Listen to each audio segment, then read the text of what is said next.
Friends, my self Anamika और आप सभी का स्वागत है कोर फार्मेसी के इस यूट्यूब चैनल पर। तो जैसे कि आपको पता है, हम हर सब्जेक्ट की 150 MCQs की एक सीरीज स्टार्ट कर रहे हैं। तो आज हम डिस्कस करेंगे फार्मास्यूटिक्स की 150 MCQs की सीरीज, जिसमें हम पार्ट सेकंड करेंगे और पार्ट सेकंड में होने वाले हैं 15 क्वेश्चन। तो चलिए हम शुरू करते हैं। और अगर आप नए हैं और अब तक हमारे कोर फार्मेसी चैनल को अब तक सब्सक्राइब नहीं किया है तो लाइक शेयर सब्सक्राइब जरूर कीजिए, मेरे साथ साथ कमेंट कीजिए और मेरे साथ साथ पढ़ने की कोशिश कीजिए। तो चलिए gets it started from the question number first. तो क्वेश्चन नंबर फर्स्ट है, the flow property of powder is commonly measured by. जो फ्लो प्रॉपर्टी है पाउडर की, कोई भी अगर पाउडर है तो उस पाउडर की जो फ्लो प्रॉपर्टी है वो कॉमनली मेजर की जाती है विस्कोसिटी से, एंगल ऑफ रिपोज से, पार्टीशन कोफिशिएंट से या फिर सेडिमेंटेशन रेट से। तो क्वेश्चन नंबर फर्स्ट का आंसर हो जाएगा, कोई भी पाउडर की जो प्रॉपर्टी है उसको हम मेजर करते हैं angle of repose. Angle of repose का मतलब होता है, मान लीजिए आपके पास इस बॉटल में कोई पाउडर है, ठीक है, आप इसको पलट रहे हैं और पलटने के बाद आप देखते हो कि जिस फ्लोर पर जी या जिस सरफेस पर आप इसको पलट रहे हो वहां पे इस तरीके से क्या बन जाता है, एक पिरामिड जैसा बन जाता है। तो मान लीजिए अगर कोई पाउडर है जिसकी फ्लो प्रॉपर्टी अच्छी नहीं है तो वो क्या करेगा, क्लम्प्स बना देगा, एक के ऊपर एक के ऊपर एक, ऐसी इस तरीके से इकट्ठा चला जाएगा। मतलब इसका जो पीक है वो ज्यादा आएगा, है ना, एंगल ऑफ रिपोज ज्यादा आएगा। वहीं अगर कोई पाउडर है जिसकी फ्लो प्रॉपर्टी बहुत अच्छी है तो वो एक दूसरे के ऊपर चिपकेंगे नहीं, है ना, क्लम्प्स नहीं बनाएंगे, वो बिखर बिखर के नीचे ऐसे जाता जाएगा। ऐसे समझ लो, गीला रेत एक के ऊपर एक लगा रहे हो और सूखा रेत लगा रहे हो, आप समझ जाओ। तो एंगल ऑफ रिपोज किसका ज्यादा होगा, जो गीला वाला रेत है। ओके, इसी तरीके से अगर सूखा रेत की बात करें तो एंगल ऑफ रिपोज क्या होगा, कम होगा। तो एंगल ऑफ रिपोज जितना कम होगा उतना ही क्या होगा, हाई एंगल ऑफ रिपोज होगा। ठीक है, तो एंगल ऑफ रिपोज क्या है, मैक्सिमम एंगल है बिटवीन किसके बीच का, surface of a pile powder, जो सरफेस है पाउडर का, और जो हॉरिजॉन्टल प्लेन है।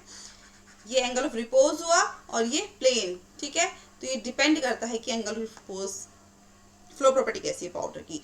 विस्कोसिटी क्यों नहीं है, विस्कोसिटी का मतलब होता है कोई भी जो रेजिस्टेंस है फ्लूइड का वो किस विस्कोसिटी के साथ, किस रेजिस्टेंस के साथ फ्लो कर रहा है। ओके, पार्टीशन कोफिशिएंट क्यों नहीं होगा इसका आंसर, क्योंकि डिस्ट्रीब्यूशन को डिस्क्राइब करता है दो इमिसिबल फेजेस के बीच में, जैसे कि ऑयल और वाटर। सेडिमेंटेशन रेट क्यों नहीं होगा इसके आंसर, क्योंकि क्या करता है, सेटलिंग वेलोसिटी को रेफर करता है कि किसी भी सस्पेंशन के अंदर जो पार्टिकल्स हैं वो कितने वेलोसिटी के साथ सेटल डाउन हो रहे हैं। नेक्स्ट क्वेश्चन है, which dosage form avoids both first pass metabolism and GIT degradation.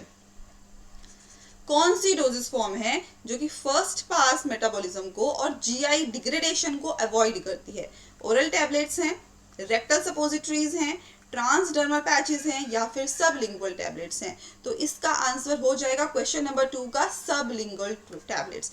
Sublingual route कौन सा रूट होता है, जब हम बकल कैविटी रूट जिसको बोलते हैं कि अपने टंग के नीचे बीनीथ द टंग हम कोई टैबलेट को रख लेते हैं, कीप करते हैं, और वो जो सबलिंगुअल टैबलेट्स हैं सबलिंगुअल रूट के थ्रू फर्स्ट पास मेटाबॉलिज्म और जीआईटी डिग्रेडेशन को अवॉइड करता है। ठीक है, बाईपास करता है, क्यों, क्योंकि डायरेक्टली एब्जॉर्ब हो रहा है हमारे ब्लड सर्कुलेशन में, अंडर द टंग रखते हैं ये, क्योंकि लीवर को क्या करता है, बाईपास करता है। ओरल टैबलेट्स क्यों नहीं, क्योंकि फर्स्ट पास मेटाबॉलिज्म को तो ये प्रिफर करती हैं। रेक्टल सपोजिटरीज क्यों नहीं, क्योंकि partial first pass metabolism cause करता है, कंप्लीट नहीं करता है। ट्रांसडर्मल पैचेस का आंसर नहीं है, क्योंकि जो ट्रांसडर्मल पैच है वो भले ही फर्स्ट पास मेटाबॉलिज्म को अवॉइड कर रहा है, लेकिन अगर हम सबलिंगुअल के केस, क्योंकि ऑप्शन यहाँ पर 4 थे, अगर हम सबलिंगुअल केस की बात करें तो उससे कम ये फर्स्ट पास, उससे ज्यादा फर्स्ट पास मेटाबॉलिज्म प्रिफर करता है। ठीक है, क्वेश्चन नंबर 3 है, the term bioavailability refers to. जो टर्म है, जो बायोअवेलेबिलिटी है, वो क्या बताती है, fraction of unchanged drug reaching systemic circulation बताती है, रेट ऑफ ड्रग एब्जॉर्प्शन ये बताती है, extent of drug distribution in tissues बताती है, या फिर amount of drug excreted unchanged बताती है। तो बायोअवेलेबिलिटी अगर किसी को याद होगा तो क्या होता है कि ड्रग का एब्जॉर्प्शन, जब कोई ड्रग हमारे ब्लड सर्कुलेशन पहुंच जाती है, तो इसका आंसर हो जाएगा B, rate of drug absorption only. तो बायोअवेलेबिलिटी क्या है, ये डिफाइन करती है the fraction of an administered dose, जो भी एडमिनिस्टर्ड डोज हमने ली है ऑफ अनचेंज्ड ड्रग, वो चेंज नहीं हुई है और कहाँ पहुंच रही है, हमारे सिस्टमिक सर्कुलेशन में, that is bioavailability. Rate of drug absorption only, क्यों इसका आंसर नहीं होगा, क्योंकि रिलेट करता है एब्जॉर्प्शन काइनेटिक्स से, ठीक है, ये बायोअवेलेबिलिटी के कॉन्सेप्ट को प्रेफर नहीं करता है। Extent of drug distribution in tissues, क्यों नहीं होगा, क्योंकि ये रेफर करता है वॉल्यूम ऑफ डिस्ट्रीब्यूशन पे, और amount of drug excreted unchanged नहीं होगा, क्योंकि रिलेट करता है रीनल क्लियरेंस से, बायोअवेलेबिलिटी से नहीं करता है। क्वेश्चन नंबर 4 है, hardness of tablet is measured by. ये तो अक्सर आप लोगों ने प्रैक्टिकल भी किया होगा कि अगर कोई टैबलेट हम लैब में प्रिपेयर कर रहे हैं, तो वो जो टैबलेट है उसकी हार्डनेस कितनी होनी चाहिए, है ना। हम बोलते हैं कि जो हम किसी भी ड्रग को ऐसे तोड़ते हैं तो वो टूट रही है नहीं टूट रही है, वो जो हार्डनेस है उसको टेस्ट कैसे किया जाएगा, उसको मेजर कैसे किया जाएगा, कितनी हार्डनेस है किसी ड्रग की। मॉन्सेंटो टेस्टर से, ब्रुकफील्ड विस्कोमीटर से, ओस्वाल्ड विस्कोमीटर से, या फिर यूवी स्पेक्ट्रोफोटोमीटर से, और आंसर हो जाएगा मॉन्सेंटो टेस्टर। आप ये देख रहे हो मॉन्सेंटो टेस्टर, यहाँ पे ड्रग हमने लगा रखी है, ओके, और इसको घुमा घुमा के हल्का हल्का से प्रेशर देते रहते हैं, वो प्रेशर हम यहाँ रिकॉर्ड कर लेते हैं, वो प्रेशर से पता लग जाता है कि इस जब वो टूट जाती है, जिस टाइम वो टूट जाती है उस टाइम हम प्रेशर को कम कर दे, कम मतलब रोक देते हैं, तो इससे पता लग जाता है कि कितने प्रेशर पे ड्रग टैबलेट जो है वो टूट गई है, तो उससे पता लग गया कि उसका हार्डनेस कितना है, ओके। तो ये है हमारा मॉन्सेंटो टेस्टर, जिससे हम टैबलेट को उसकी क्रशिंग स्ट्रेंथ देखते हैं। क्यों देख रहे हैं भाई, मान लो कोई टैबलेट है, ये डब्बा का डब्बा तुम्हारा कहाँ जा रहा है, कहीं अलग जगह जा रहा है, तो ये कार में जा सकता है, ट्रक में जाएगा, है ना, व्हीकल्स में जाएगा, तो ऑब्वियस सी बात है कोई भी मैकेनिकल स्ट्रेस लगेगा, तो हो सकता है ना कि पैकेजिंग इतनी स्ट्रांग नहीं हुई हो, या फिर पैकेजिंग हमारी इतनी अच्छी हो भी, तो भी मान लो किसी भी तरीके से कोई भी प्रेशर लगा, तो वो ड्रग क्या हो सकती है, वो ब्रेक हो सकती है, वो डैमेज हो सकती है, इसलिए उसकी हार्डनेस टेस्टिंग होनी बहुत जरूरी है। बी और सी ऑप्शन क्यों नहीं है, बी और सी देख लेते हैं। ब्रुकफील्ड विस्कोमीटर और ऑस्वाल्ड विस्कोमीटर, ये हमारा होता है विस्कोसिटी चेक करने के लिए लिक्विड की, ठीक है, और डी ऑप्शन हमारा इसीलिए नहीं है क्योंकि यूवी स्पेक्ट्रोमीटर से हम एब्जॉर्बेंस देखते हैं, किसी भी मटेरियल की, सब्सटेंस की हार्डनेस को नहीं देखते हैं। नेक्स्ट क्वेश्चन है, disintegration test is used to assess. जो डिसइंटीग्रेशन टेस्ट है वो किस चीज के लिए यूज किया जाता है, टैबलेट मैकेनिकल स्ट्रेंथ को चेक करने के लिए, रेट ऑफ ड्रग डिसोल्यूशन के लिए, time taken for tablet to break into smaller particles के लिए, या फिर ड्रग स्टेबिलिटी चेक करने के लिए। तो क्वेश्चन नंबर 5 का आंसर हो जाएगा time taken for tablet to break into smaller particles, की कोई भी जो ड्रग है वो कितना टाइम ले रही है छोटे छोटे पार्टिकल्स में टूटने के लिए, दैट इज डिसइंटीग्रेशन टेस्ट। तो डिसइंटीग्रेशन टेस्ट में क्या होता है, इंश्योर होते हैं कि कोई भी जो ड्रग हम ले रहे हैं वो जीआई ट्रैक में कितने टाइम लेगी डिसोल्यूशन के लिए, तो डिसइंटीग्रेशन टेस्ट। और ये टेस्ट एसेंशियल है किसी भी ड्रग के लिए बायोअवेलेबिलिटी को प्रिडिक्ट करने के लिए, कि ठीक है इतना टाइम में इसका डिसोल्यूशन है, डिसइंटीग्रेशन हुआ है, फिर डिसोल्यूशन होगा, तो शायद इतना टाइम लेगा ये ब्लड के अंदर पहुंचने में, तो ये हेल्प करता है। हार्डनेस सेपरेटली मेजर करते हैं, dissolution measure rate of drug in solution, इसमें हम ये देखते हैं कि ड्रग का कितना रेट जो है वो सॉल्यूशन के अंदर पहुंचा है। Stability assist by storage studies. Next question है, the principle of suspension dosage form is. Suspension dosage form का प्रिंसिपल क्या है, drug dissolved in liquid, drug uniformly dispersed as fine particle in liquid, drug coated with polymer, या फिर drug compressed into solid tablets. तो suspension dosage का principle क्या होगा, और आंसर हो जाएगा कि सस्पेंशन डोजेस फॉर्म जो होती है वही ड्रग जो होती हैं वो यूनिफॉर्मली डिस्पर्स्ड हो जाती हैं बहुत महीन पार्टिकल्स में किसी भी लिक्विड में। भाई सस्पेंशन क्या होता है कि कोई भी लिक्विड है उसके अंदर क्या है, बहुत छोटे छोटे छोटे छोटे ड्रग के पार्टिकल्स हैं, ओके, सस्पेंडेड पार्टिकल्स है, जो क्या करते हैं, हम बोलते हैं ना कि शेक वेल बिफोर यूज। वो क्यों बोला जा रहा है, क्योंकि वो सेटल डाउन हो जाते हैं, वो सेटल डाउन हो जाते हैं क्योंकि सस्पेंडेड पार्टिकल्स हैं। और सस्पेंशन डोजेस फॉर्म का प्रिंसिपल ही ये है कि कोई भी जो सॉल्यूशन, जो डोजेस बन रही हैं उसके अंदर जो फाइन पार्टिकल्स हैं वो इजीली यूनिफॉर्मली, ऐसा ना हो कि ठीक है आपने शेक तो कर लिया लेकिन कहीं तो वो क्लस्टर्स बने रह जा रहे हैं, ऐसा नहीं, वो फाइन पार्टिकल्स में लिक्विड में घुल जाने चाहिए, डिस्पर्स होने चाहिए। घुलते तो नहीं है, डिस्पर्स्ड बोलते हैं उसको। ओके तो सस्पेंशन क्या है? कोर्स सॉलिड पार्टिकल्स जो सस्पेंडेड होते हैं लिक्विड व्हीकल में, और ये क्या करते हैं? इजीली स्वेलो कर सकते हैं, इजीली हम निगल सकते हैं जो इनसॉल्युबल ड्रग्स हैं, ठीक है, क्योंकि वो सॉल्युबल तो है नहीं, लेकिन वो हमने एक ऐसे लिक्विड में मिक्स करती हैं कि ताकि वो हम इजीली निगल सकें। और ये क्या है? इसके लिए स्टेबिलिटी वेरी वेरी इंपॉर्टेंट, कि ऐसा ना हो कि सेडिमेंटेशन हो जाए, ऐसा ना हो फ्लॉकुलेशन हो जाए। फ्लॉकुलेशन मतलब क्लस्टर जैसे क्लम्स बन जाएं लिक्विड के अंदर। ओके, सॉल्यूशन क्यों नहीं है? क्योंकि ड्रग डिसॉल्व होती है कंप्लीटली। माइक्रो एनकैप्सुलेशन इसका आंसर नहीं है क्योंकि कोटिंग होता है, सस्पेंशन नहीं होता माइक्रो एनकैप्सुलेशन में। और टैबलेट क्योंकि सॉलिड डोजेस फॉर्म है, सस्पेंडेड डोजेस फॉर्म नहीं है। Next question, waiting agent is used in. जो वेटिंग एजेंट है, वेट मतलब होता है गीला, तो waiting agent is used in, कहाँ यूज किया जाता है? टैबलेट की कोटिंग में, सस्पेंशन फॉर्मुलेशन में, कैप्सूल फिलिंग में, या फिर लायोफिलाइजेशन में। और अगर आपको पिछली क्लास का क्वेश्चन याद होगा तो शायद आप इसका आंसर बता सकते हैं, और इसका आंसर हो जाएगा सस्पेंशन फॉर्मुलेशन। तो वेटिंग एजेंट को यूज करते हैं हम सस्पेंशन फॉर्मुलेशन को तैयार करने के लिए। और वेटिंग एजेंट क्या होते हैं? एक तरीके के सर्फेक्टेंट्स हैं जो कि सरफेस टेंशन को कम करते हैं किसी भी सॉलिड और लिक्विड पार्टिकल्स के बीच में। क्योंकि भाई सस्पेंशन में क्या हो रहा है? सॉलिड लिक्विड पार्टिकल में हम सॉलिड ड्रग ही तो डाल रहे हैं, वो सस्पेंशन बना रहे हैं, ठीक है, भले ही वो सेटल डाउन हो जाते हैं, उनमें शेक वेल बिफोर यूज लिखा होता है, लेकिन फिर भी जो सॉलिड पार्टिकल है और लिक्विड पार्टिकल है उनके दोनों के बीच का जो सरफेस टेंशन है उसको ये कम करती हैं, और लिक्विड को इजीली पार्टिकल्स की सरफेस पे स्प्रेड करने के लिए हेल्प करती हैं। और सस्पेंशन की बता दें, जो वेटिंग एजेंट्स हैं वो क्लम्पिंग फॉर्म करने के लिए प्रिवेंट करते हैं। क्लम्पिंग मतलब जो क्लस्टर्स बन जा रहे हैं, जो क्लस्टर्स जो थोड़े क्या बोलेंगे उसको, क्लस्टर्स ही बोलेंगे ना, कि इजीली वो फाइन पार्टिकल्स नहीं है लेकिन हाँ थोड़ा केकी सा बना रहे हैं, ठीक है। टैबलेट कोटिंग नहीं है क्योंकि इनमें जरूरत होती है पॉलीमर्स की, प्लास्टिसाइजर्स की, कलरिंग एजेंट्स की, लेकिन वेटिंग एजेंट्स की जरूरत नहीं होती है। बात हो रही थी वेटिंग एजेंट्स की। कैप्सूल फिलिंग में पाउडर्स हो सकते हैं, ग्रेन्यूल हो सकते हैं, ठीक है, और ये कवर रहते हैं सॉफ्ट और हार्ड जेलेटिन से हो सकते हैं, लेकिन वेटिंग एजेंट नहीं यूज किया जाता है। लायोफिलाइजेशन मैंने पोस्ट भी किया था एक क्वेश्चन कि लायोफिलाइजेशन क्या है? अ फ्रीज ड्राइंग प्रोसेस है, वेटिंग प्रोसेस नहीं है, एक फ्रीज ड्राइंग प्रोसेस है, ताकि कोई भी ड्रग या कोई भी बायोलॉजिकल्स जो है, बायोलॉजिक्स हैं, बायोलॉजिकल्स भी बोलते हैं, वो किसी भी तरीके से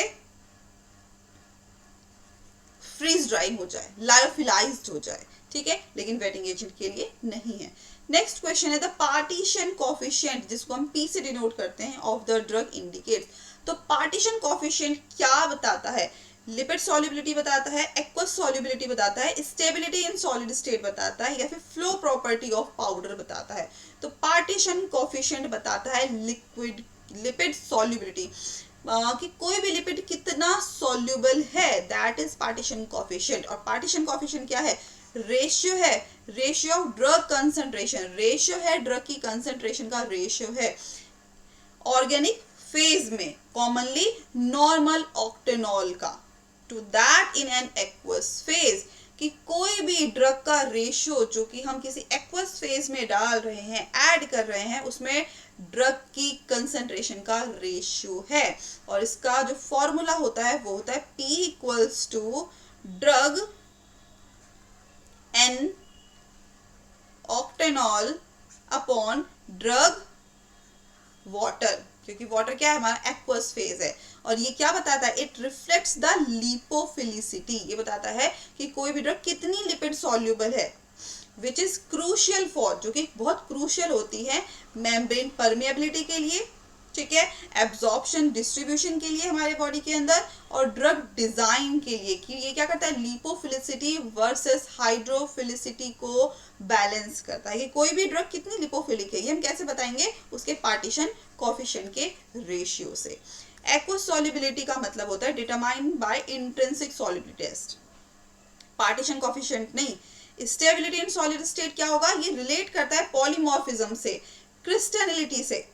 फ्लो प्रॉपर्टी ऑफ पाउडर ये क्या बताता है, ये मेजर्ड होता है एंगल ऑफ रिपोज से, जैसे हमारा पहला ही क्वेश्चन था। नेक्स्ट क्वेश्चन है which of the following is a plastic flow material, कौन सा नीचे दिया गया प्लास्टिक फ्लो मटेरियल है, न्यूटोनियंस fluid, pseudoplastic fluid, Bingham plastic या फिर डायलेटेंट फ्लूइड। तो आंसर हो जाएगा बिंगम्स प्लास्टिक। तो कौन सा नीचे दिया गया मटेरियल जो है प्लास्टिक फ्लो मटेरियल है, कौन सा, which of the following is the plastic flow material, that is Bingham plastic. अब बिंगम प्लास्टिक क्या है, Bingham plastic behaves like a solid at low stress but flow like liquid above yield stress. कहने का मतलब है, आपने toothpaste देखा है कभी, ये केचप, यहाँ पे केचप गलत लिखा है, यहाँ पे होगा ऑइंटमेंट। बोरोप्लस देखी है, टूथपेस्ट देखा है, वो क्या है, बिंगम प्लास्टिक है। क्यों, क्योंकि वो जब हमने उस पर स्ट्रेस दिया, जब हमने उसको प्रेशर दिया, ठीक है, इस जो टूथपेस्ट है, जब हमने इस पे प्रेशर दिया तभी टूथपेस्ट यहाँ से निकला है ना, दैट इज बिंगम प्लास्टिक। वो इस तरीके से बिहेव करते हैं कि जब उन पे किसी तरीके का स्ट्रेस नहीं है, किसी तरीके का कोई शेयर प्रेशर नहीं लग रहा है, तो वो अपना आराम से सॉलिड स्टेट में पड़े हैं। लेकिन जैसे ही आपने उसको पीछे से प्रेस किया, जैसे ही आपने स्ट्रेस कॉज किया, तो टूथपेस्ट क्या करता है, आगे फ्लो करने लग जाता है, जैसे लिक्विड फ्लो करते हैं। ठीक है, एग्जाम्पल टूथपेस्ट है और ऑइंटमेंट है। न्यूटोनियन क्या होता है, न्यूटन लॉ क्या है कि कोई भी चीज जो ग्रेविटी से कहाँ जा रही है, नीचे जा रही है। जैसे कि वाटर है, वाटर को आप उल्टा करेंगे या फिर वाटर को हल्का सा टिल्ट करेंगे तो जिस तरफ ढलान होगी उस तरफ वो मूव करेगा, तो वो इजीली फ्लो करते हैं। सूडोप्लास्टिक क्या होता है, शेयर थिनिंग है, ठीक है, विस्कोसिटी डिक्रीज हो जाती है शेयर से, जैसे कि पॉलीमर सॉल्यूशन है, जैसे कि केचप है कि जैसे ही प्रेशर लगा वो फटाक से बाहर।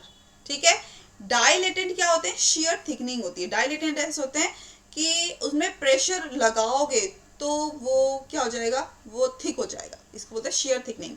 विस्कोसिटी क्या हो जाती है, बढ़ जाती है इस शेयर के साथ। ठीक है, जैसे कि कॉर्न स्टार्च इन वाटर, अगर हम पानी के अंदर स्टार्च को हम मिक्स कर देंगे और उसको एक बॉटल के अंदर रख देंगे और फिर हम प्रेशर लगाएंगे तो शायद बहुत ज्यादा प्रेशर लगाना पड़ेगा। क्यों, क्योंकि जो कॉर्न स्टार्च है वो अब स्वेल हो गया है।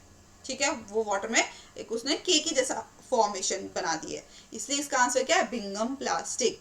ओके, क्योंकि बिंगम प्लास्टिक फ्लो क्या है, बिंगम प्लास्टिक है। नेक्स्ट क्वेश्चन है which polymer is commonly used for sustained release tablet coating. कौन सा पॉलीमर है जो कि कॉमनली यूज किया जाता है सस्टेन्ड रिलीज टैबलेट की कोटिंग के लिए, HPMC, PVP, जिलेटिन या फिर स्टार्च। कौन सा पॉलीमर है जिसको बहुत कॉमनली यूज किया जाता है सस्टेन रिलीज टैबलेट को कोट करने के लिए। तो आंसर हो जाएगा HPMC, और HPMC का जो फुल फॉर्म है वो है हाइड्रोक्सी प्रोपाइल मिथाइल सेलुलोज। तो hydroxy propyl methyl cellulose HPMC क्या है, एक ऐसा सस्टेन रिलीज कोटिंग टैबलेट है, ऐसा पॉलीमर है जिसको एक टैबलेट के ऊपर इस तरीके से कोट कर दिया जाता है ताकि वो GIT ट्रैक में जाके वो डिस्पर्स ना हो जाए, डिसॉल्व ना हो जाए, क्योंकि जो सस्टेन रिलीज है वो क्या होती है, धीरे धीरे धीरे धीरे रिलीज होती है। तो उस पर कौन सा पॉलीमर लगाया जाता है, hydroxy propyl methyl cellulose. Okay, तो HPMC के बारे में जान ली, वाइडली यूज किया जाता है, बहुत ऐसे यूज किया जाता है सस्टेन रिलीज डोजेस फॉर्म को तैयार करने के लिए, कंट्रोल रिलीज कोटिंग के लिए। और ये क्या करती हैं, हाइड्रोफिलिक जेल बैरियर तैयार करती हैं कि भाई हमारा जो GIT फ्लूइड है वो हाइड्रोफिलिक है, तो वहां पर कोई भी ड्रग इजीली घुल जाएगी, इसीलिए HPMC एक ऐसी कोट कर देती है ड्रग के ऊपर जिससे वो हाइड्रोफिलिक जेल बैरियर तैयार करती है ताकि वो ड्रग रिलीज को ऑनसेट डिसॉल्व होने से रोक सके। ये सेफ होते हैं HPMC, नॉन टॉक्सिक होते हैं और कॉमनली यूज किए जाते हैं मैट्रिक्स टैबलेट में, या फिर कह सकते हो फिल्म कोटिंग टैबलेट्स के अंदर। पीवीपी इसका आंसर नहीं है। पीवीपी की फुल फॉर्म क्या है? पॉलीविनाइल पायरोलिडोन।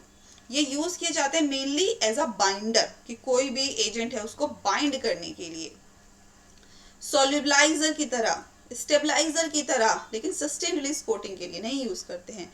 जिलेटिन क्या है? जिलेटिन हमारा कैप्सूल की शेल को तैयार करता है, जो कवर होता है, सस्टेन रिलीज के लिए नहीं। और जो स्टार्च है वो डिसइंटीग्रेंट है, फिलर है, ठीक है, लेकिन सस्टेन रिलीज के लिए यूज नहीं करते हैं। नेक्स्ट क्वेश्चन है, in oral solution sucrose is mainly used as. जो ओरल सोल्यूशन है, ठीक है, जितने भी ओरल सॉल्यूशन है उसमें सुक्रोज को यूज किया जाता है सॉल्वेंट के लिए, sweetening agent and tonicity adjuster की तरह, प्रिजर्वेटिव की तरह, या फिर कोलोरेंट की तरह। तो जो ओरल सॉल्यूशन है उनमें सुक्रोज यूज किया जाता है sweetening agent and tonicity adjuster की तरह। तो सुक्रोज क्या करता है? सुक्रोज क्या होता है? मीठा होता है, तो टेस्ट को एनहेंस करता है कि मम्मी मुझे कड़वी दवाई बिल्कुल नहीं अच्छी लग रही है, तो ठीक है बेटा ये वाली दवाई ले लो, ये मीठी है ना। तो क्यों? क्योंकि उसमें सुक्रोज ऐड कर दिया है। ये क्या करते हैं? इनका काम है, ऐसा नहीं है सिर्फ टेस्ट ही एनहेंस करते हैं, आइसोटोनिसिटी, सॉल्यूशन की आइसोटोनिसिटी को, जो टोन है, ठीक है, उसको मेंटेन करते हैं। और ये ज्यादातर सिरप्स में यूज किए जाते हैं, जैसे कफ सिरप हुआ या फिर जो हमारी बिटर ड्रग्स हैं उनके जो सस्पेंशन होते हैं। सॉल्वेंट क्यों नहीं होगा? क्योंकि यूजुअली वाटर के लिए यूज की जाते हैं। प्रिजर्वेटिव बेंजोएट, पैराबीन्स जैसे हैं, ठीक है, कलरेंट जैसे कि डाइज है, लेकिन सुक्रोज स्वीटनिंग एजेंट है। नेक्स्ट क्वेश्चन है, which type of emulsion are oil in water. कौन सा नीचे दिया गया ऐसा इमल्शन है जो कि ऑयल इन वाटर है? Lipophilic external phase, hydrophilic external phase, both phase are equal, या फिर नॉट यूज्ड इन फार्मास्यूटिकल्स। तो emulsions, which type of emulsion are oil in water, तो कौन सा टाइप ऑयल इन वाटर है? And that is answer A, lipophilic external phase. क्यों? क्योंकि oil in water में क्या हो रहा है?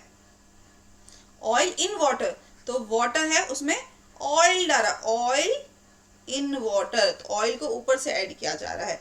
तो ऑयल क्या है? हमारा इंटरनल फेज है, इंटरनल मतलब डिस्पर्स्ड फेज। और वहीं अगर वाटर की बात की जाए तो वाटर क्या है? एक्सटर्नल, जिसको कंटिन्यूस फेज बोलते हैं, और ये प्रोड्यूस करते हैं हाइड्रोफिलिक एक्सटर्नल फेज। जैसे कि मिल्क में क्या है? दूध ज्यादा है, वाटर कंटेंट ज्यादा है, मलाई ऊपर ऊपर आती है, तो ऑयल ऐड किया जा रहा है, मतलब ऑयल ऊपर से ऊपर स्टेबल हो जाता है। वैनिशिंग क्रीम है, ओरल्स हैं, इंजेक्टेबल इमल्शंस हैं, ये सब क्या है? ऑयल इन वाटर का एग्जांपल है।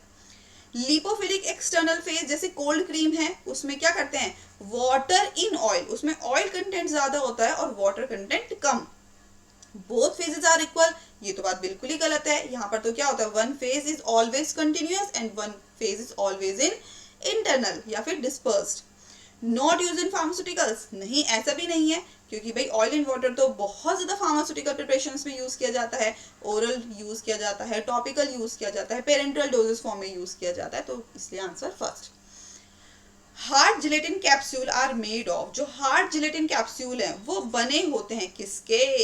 Cellulose, gelatin, starch, HPMC. तो हार्ड जिलेटिन जो कैप्सूल है वो बने होते हैं, यस, जिलेटिन। और जिलेटिन कहाँ से बनता है पता है? तो हार्ड जिलेटिन कैप्सूल मेड होते हैं फ्रॉम जिलेटिन। और जिलेटिन कहाँ से मिलता है हमें? कोलाजन के हाइड्रोलिसिस से, कोलाजन के हाइड्रोलिसिस से। अब कोलाजन कहाँ से मिलता है? एनिमल की बोन से, स्किन से, कनेक्टिव टिश्यूज से, यहाँ से कोलाजन का हाइड्रोलिसिस किया जाता है। और उसमें उसकी कंपोजिशन क्या होनी चाहिए? लगभग 30% प्रोटीन, ठीक है, जिलेटिन जिसको बोलते हैं, 12% मॉइस्चर, 12 to 16% मॉइस्चर, और थोड़ा बहुत अमाउंट डाई और ओपेसिफायर, जो उसको हल्का सा ओपेक बनाता हो। और उसमें प्रिजर्वेटिव भी होना चाहिए, क्योंकि भाई प्रोटीन है, खराब हो सकता है, जिलेटिन खराब ना हो, इसलिए ये सब चीजें उसमें ऐड की जाती हैं। और क्या बनता है? Hard gelatin capsule. और यूज किया जाता है पाउडर्स को फिल करने के लिए, ग्रेन्यूल्स को फिल करने के लिए, या फिर पैलेट्स को तैयार करने के लिए। सेल्यूलोज इसका आंसर नहीं है, क्योंकि इसको यूज नहीं किया जाता है हार्ड जिलेटिन कैप्सूल में। स्टार्च को यूज नहीं कर सकते हैं क्योंकि डिसइंटीग्रेंट है, बाइंडर की तरह यूज किया जाता है कैप्सूल की शेल को, ये हार्ड नहीं करता है। HPMC यूज किया जाता है वेजिटेरियन कैप्सूल को as a hard gelatin capsule की तरह, बट ये कॉमन नहीं है, ये एक स्टैंडर्ड नहीं है जो कि जिलेटिन बेस्ड कैप्सूल है, जो कि हार्ड जिलेटिन कैप्सूल है, इसलिए। नेक्स्ट क्वेश्चन है the term eutectic mixture refers to. जो टर्म है यूटेक्टिक मिक्सचर वो क्या रेफर करती है? Mixture with highest melting point, mixture with lowest melting point, incompatible mixture या फिर सॉल्यूशन इन वाटर।